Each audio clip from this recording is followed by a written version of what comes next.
Mimi nimekuita kwanza hapa. Tulia nikupe madini. Wanasema hivyo Swahili. Haro. Kama bana.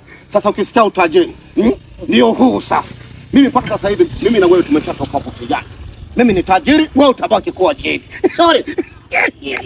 Hera. Nimepata mchongo ndugu yangu. Bongera mchongo. Yaani ni upi huu? Hera. Unaenda kuchonga nini ili upate hela? Mali. Yaani mimi sasa hivi ni tajiri. Alafu nambadilisha na kajina kidogo najiita Papa Mobimba, Mobix, Mowise. Hera. Mchongo wa hera huu. Hebu nitamchie ni mchongo gani acha kuzunguka. Yaani ni hera ndefu. Utajiri. Yaani mchongo kwanza. Yaani hera.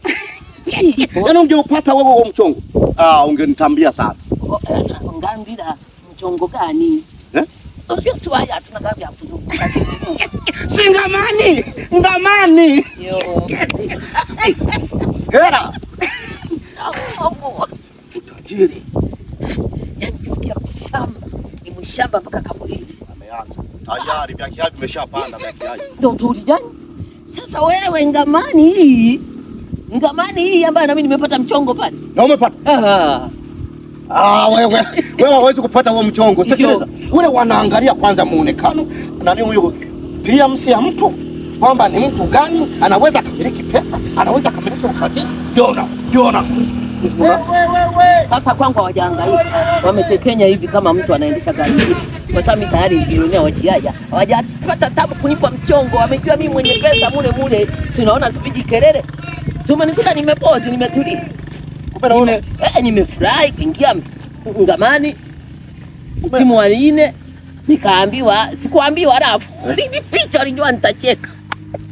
Ila tu ndugu yangu kama tuko wote kumbe na wewe kwa mchongo unakafahamu. Nimeshakafahamu tuko wote msimu wa 4. Nilikuwa nataka nikuvimbie sasa imeshinda. Uweze kuvimba wewe. Nikwambie Chito, tuna bahati. Kama bahati tunayo. Kuingia msimu wa ngamani msimu wa 4 ngamani kanda ya ziwa. Yaani kwanza ngoja nikwambie kitu. Kwanza hiyo inaonesha dalili ya utajiri. Ngamani msimu wa 4. Ila wangu utaongezeka wewe wamekukomboa. Naona sasa.